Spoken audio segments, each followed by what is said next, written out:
Hello, this is Amy Brown, Director of Events and Education for FacilitiesNet. Thank you for joining us for today's webcast, Best Practices for Fire Suppression and Life Safety Systems. John Hughes is Vice President of Marketing and Product Management for Edwards, a carrier company. John has over 20 years of product marketing and relationship management experience, including 16 years in the fire and security industry. John and his team are working to spread the Edwards mission of their building to a safer tomorrow by launching great products and marketing campaigns. Great, thank you, Amy, and good morning, good afternoon to everyone. I appreciate the opportunity to be here and share with you this information. So today we're going to talk about some new standards and code changes to commercial fire alarm smoke detectors, and also our solution, Signature Optica, that meets those standards, but goes beyond that in terms of delivering real-world performance as a result of the new standards. Before I get into those details, I did want to give a brief bit of context as to our company as a whole. Some of you hopefully are familiar with Edwards and are familiar with the Carrier name, but you may not know that Carrier is the parent company of Edwards. We're proud to be a part of a newly independent Carrier, which is now on the Fortune 100 list as of last April when we spun off from United Technologies. We are part of the overall Carrier portfolio of heating and air, refrigeration, and fire and security products. And in North America, you'll see us predominantly as the Edwards and Kidde fire alarm systems brands. Okay, so to get to the heart of the matter here in the topic, we're going to be talking about UL 268 7th edition. And for those of you who are familiar with this, again, this focuses on commercial smoke detectors. There's a similar standard for residential smoke alarms called UL 217 8th edition, to make it slightly confusing, but we're going to focus on the commercial version of this.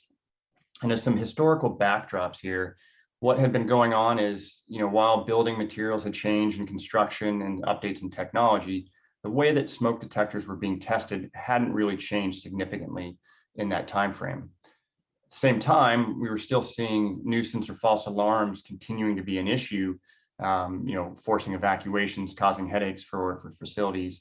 And, there are also changes to, as I said, construction materials in some of the newer buildings, using more and more synthetic materials like polyurethane that change the way the fire profiles are created in the way that can actually spread through a building. And to that point, these new materials where you have larger concentration of synthetic materials and the fires fueled by those can lead to fires burning at a much hotter temperature. They can actually develop more rapidly. And both of those can reduce the effective egress or evacuation time you have in a building. A lot of studies were done both on the nuisance issues as well as this synthetic material, both for residential and commercial. And what you look at here is the amount of time potentially to evacuate out of a building has been reduced significantly due to these type of issues. And so, these changes were significant, and UL recognized that they needed to update the way that they tested their fire devices that they certify to be listed for this purpose of life safety and fire detection. And so that generated the change to the 7th edition. This is a standard, again, as I mentioned, covers all smoke detectors connected to fire alarm systems. In this standard, there are over 250 technical changes. There are 50 lab tests that include 3 new fire tests that are very significant and really make the crux of what this new standard is all about. 2 of those are regarding these new fuel loads or these new materials we talked about earlier. And the 3rd is around nuisance resistance. And they do this with a cooking source test that we'll talk about here in a minute. The date for implementation of this is June 30th of next year, when all manufactured smoke detectors need to comply with this new standard. So I mentioned the 3 tests. The first of these for the new building materials is called the flaming polyurethane test. And what you see here is a piece of specially designed polyurethane foam that is ignited very quickly. So it's getting into a very full flame situation quickly. It burns very, very, very quickly, generating a little bit of smoke, but we have to be able to detect that quickly enough, again, to allow enough time to evacuate. The next test is called a smoldering polyurethane test.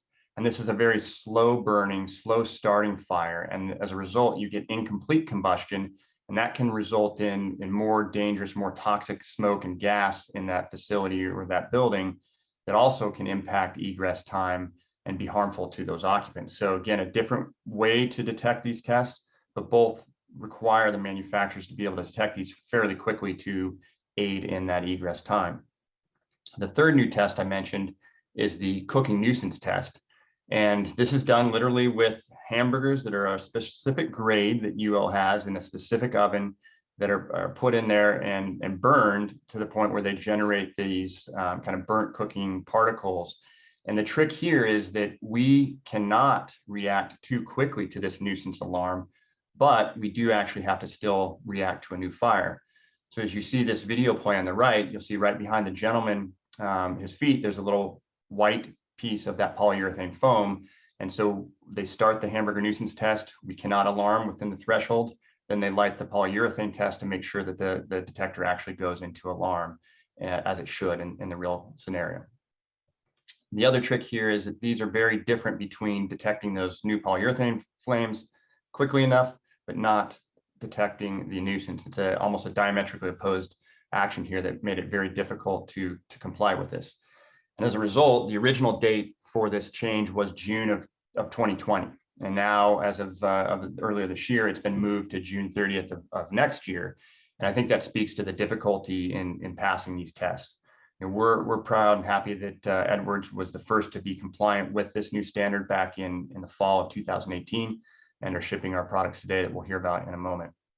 Again, I want to try to make it clear that the impacts on detectors manufactured at the compliance date, and this does not impact duct detectors in this new standard. And now to switch gears into our product, the Signature Optica, I'm going to ask that we can play a short video to give an overview. In today's environment, detecting and mitigating fire threats is more difficult than ever before. Whether you're a hotel operator, a building manager, or a restaurant owner, the challenge is the same: protecting people and property while avoiding nuisance alarms that don't pose a threat but do incur costs. In 2014 alone, U.S. fire departments responded to almost 2.5 million false alarms, potentially costing hundreds of millions of dollars. Building on a 146-year legacy of fire and life safety innovation, Edwards is addressing these demands and the new UL 268 requirements with the next generation offering, the Signature Optica smoke detector. Featuring two forward scatter light sources, an IR LED and a blue LED, combined with a backscatter IR LED, Optica represents a more sophisticated detection system. As particles enter the chamber, light hitting them at different angles creates detailed data about their size and composition.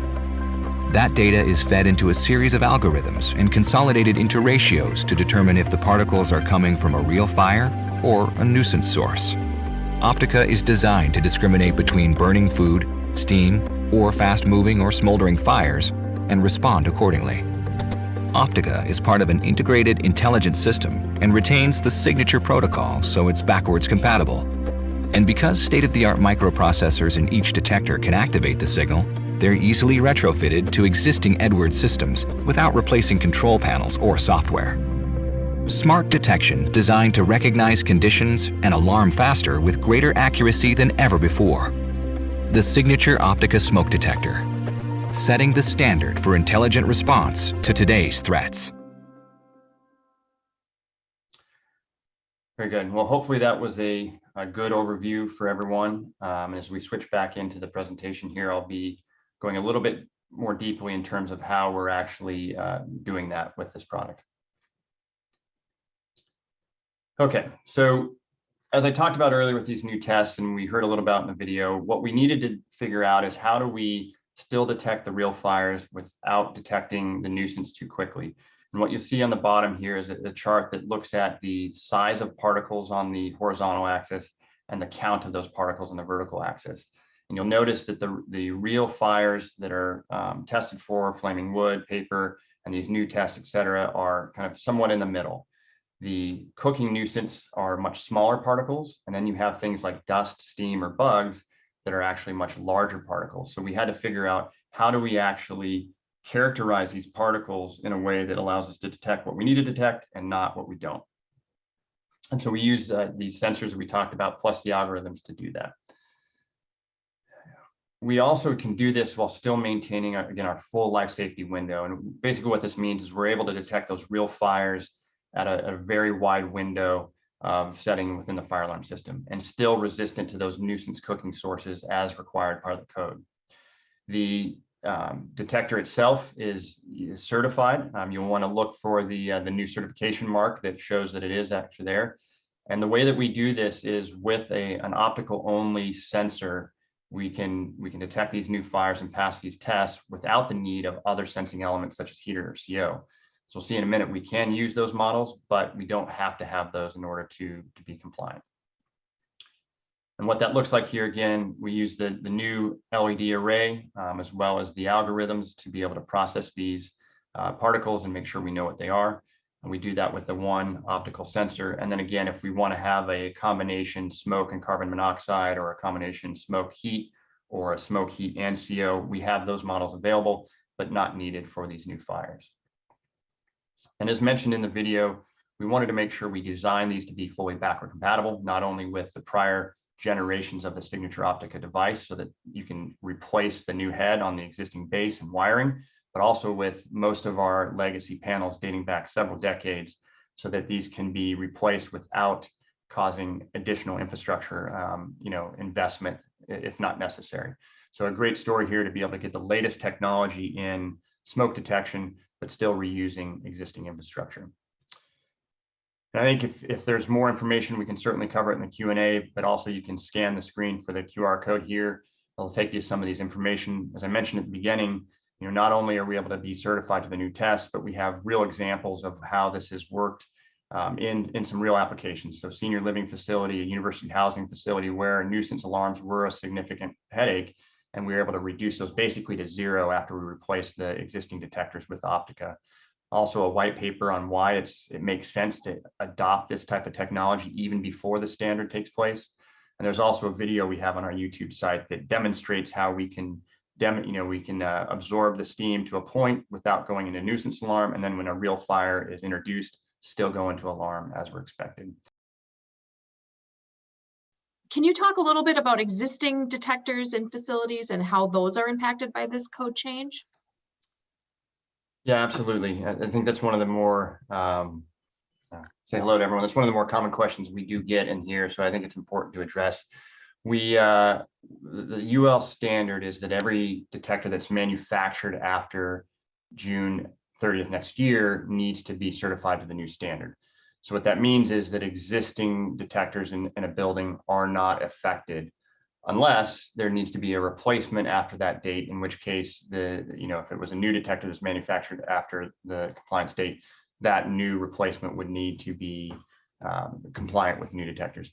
Also, theoretically, as more and more jurisdictions start adopting NFPA, in NFPA 72/2019, the effective date for the nuisance alarm component was for January of 2022. So it's also possible in something like a major renovation that perhaps you could be asked to bring your building up to code, and that could also trigger the requirement. For the most cases, your existing detectors would not be impacted. Is there a required setting for heat sensors to be set to in case there's a heat wave? Is it okay for a temporary bypass to the system to put the facility on temporary fire watch? Yeah, I think the important thing there is anything like that where you might be bypassing the system or putting it into a fire watch, you need to work with the local jurisdiction to make sure that that's understood and approved. So I would not recommend it unless you have that conversation with your local fire marshal to make sure it's approved in that specific situation. With these new sensors, is there any change in the overall way people need to inspect and test these systems? In general, no. I mean, we still would test these in the same way we have in the past. We've tested these with the typical, can of smoke and different test apparatus that those producers do, and they'll be tested in the same way that the old detectors have. So really no change there. We follow the guidelines of the test equipment, and you should be set.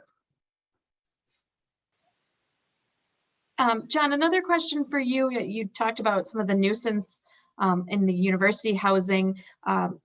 What this attendee also has nuisance for steam showers. Is that something that this new system would take care of?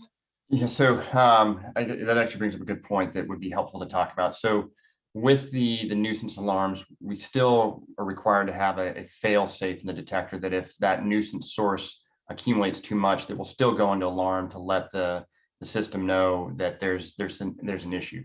So in short, yes, it should help with steam. We can typically handle up to 4% of non-condensing steam before that triggers that fail safe. If the detector is put right outside of a hotel room shower and they're running that thing on hot for a long period of time and it's just billowing out of there, we're going to hit that fail safe and still go into alarm. But for most cases, if it's designed appropriately, where an old detector probably would have triggered much earlier, the new detection technology can actually minimize that type of impact. And that was actually something we did see in some of the case studies that we had. So thank you. That's a great question.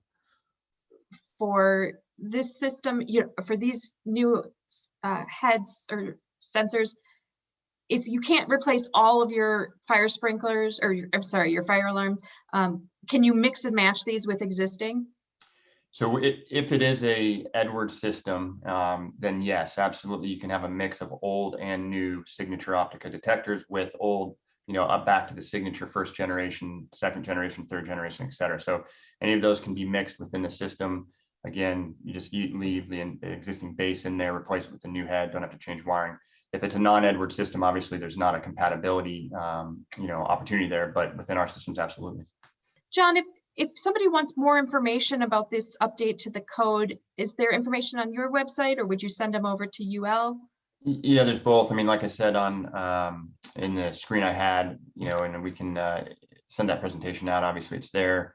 We have information about the new standard, some white papers around that, and early adoption. Certainly, UL does have information about the new tests. If you want greater detail, I'd encourage you to visit that as well. You can find that on a Google search, but either of those places will give you some more information.